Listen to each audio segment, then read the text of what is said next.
bercerita tentang asal-usul terjadinya kedung bolong yang diambil dari buku antologi cerita rakyat daerah istimewa Yogyakarta yang ditulis oleh Bapak Danu Priyo Prabowo. Beginilah ceritanya. Pada zaman dahulu di desa Sampang Gunung Kidul hiduplah sepasang suami istri yang bernama Pak Kromo dan Mbok Kromo. Mereka dikenal baik hati, dermawan, dan suka menolong.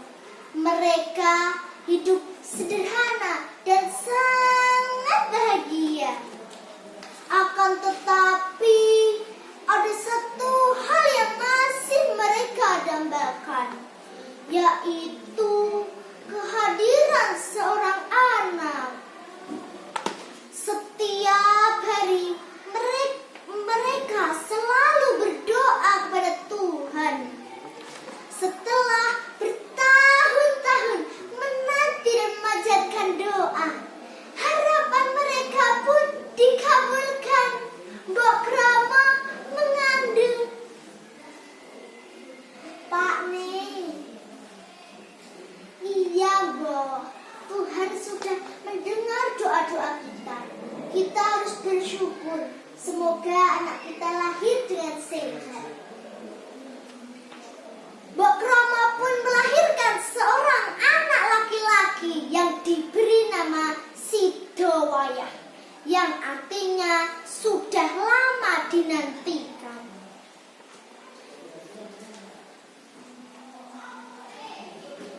Tak lelah, lelah, lelah, ledah, cuma menengah anakku sing bagus, anakku sing bagus rupane, yen nangis muda ilang baguse.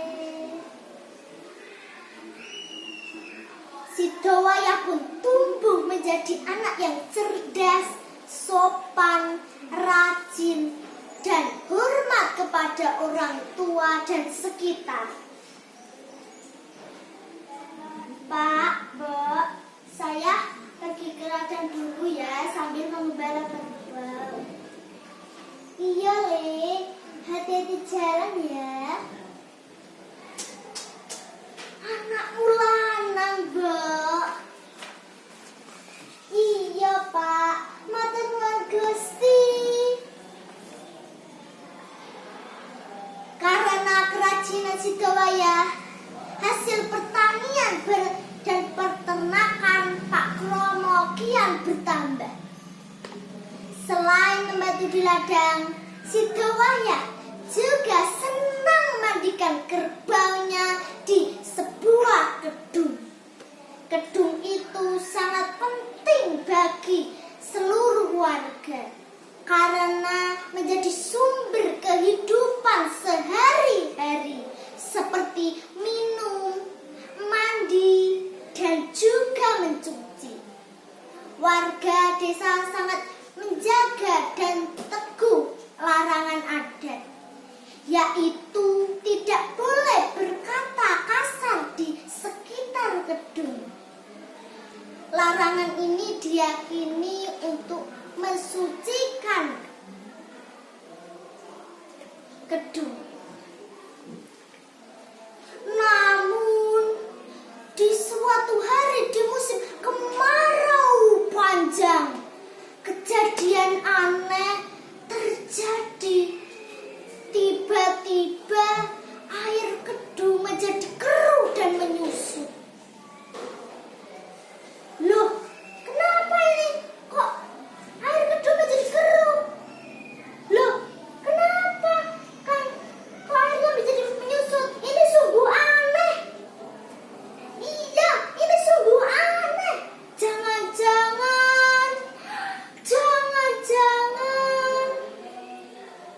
Warga desa mulai ketakutan dan cemas akan kejadian ini. Ditambah dengan menyusutnya air di kedung, diiringi dengan musibah besar. Warga desa jatuh sakit dan mulai meninggal dunia. Sesepuh desa mulai mengumpulkan warga. Bukankah kalian tahu bahwa ada larangan kedung? Apakah di antara kalian ada yang melanggarnya? Iya Ki, ini sungguh aneh. Iya Ki, ini harus diselidiki. Warga desa saling satu persatu saling tatap menatap, penuh curiga. Akhirnya diketahui bahwa ada salah satu warga yang melanggar larangan adat. Dia berkata kasar saat mengambil air. "Oh, kamu loh yang berbuat kayak gini. Aku tidak menyangka akan terjadi begini. Aku tadinya tidak percaya. Ayo, bertanggungjawabkanlah perbuatanmu. Woi. Sudah. Mari kita berpikir dengan tenang. Lalu bagaimana Ki solusinya? Baiklah, saya akan pergi berdoa pada Tuhan untuk meminta jalan keluarnya."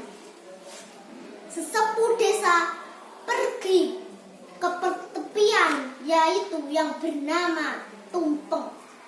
Ia berdoa selama 7 hari 7 malam, memohon petunjuk agar dijauhkan dari musibah. Akhirnya diketahui bahwa petunjuk dibutuhkan orang yang berhati mulia dan berbudi luhur. Setelah itu, sesepuh desa bergegas pulang untuk mengasih tahu warga. "Warga, saya baru saja mendapatkan petunjuk bahwa dibutuhkan seorang yang berhati mulia dan berbudi luhur." Melihat petunjuk itu, warga ketakutan.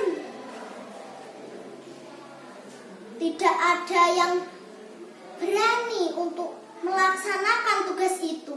Sidowaya yang masih muda ingin mengajukan diri. "Ki sesepuh, apabila tidak ada yang mengajukan diri, bolehkah saya mengajukan diri?" "Apa kamu yakin, Nak?" "Saya yakin dan ikhlas demi desa kita." "Mbak, Pak, izinkan Sidowaya melaksanakan tugas ini ya. Izinkan Sidowaya untuk mengabdi desa ini." "Duh Gusti anakku, ikhlaskan ya Mbok, Pak." Meski berat hati, Pak Kromo dan Mbak Kromo harus melepaskan Sidowaya. Setelah hari yang sudah ditentukan, Sidowaya pergi ke tepian gedung yang sudah mengering. Saat ia melangkah, keajaiban terjadi. Air mulai muncul dari dasar lubuk, membentuk pusaran besar seperti lubang. Di tengah gedung, Sidowaya menghilang bersama air yang menyelimutinya.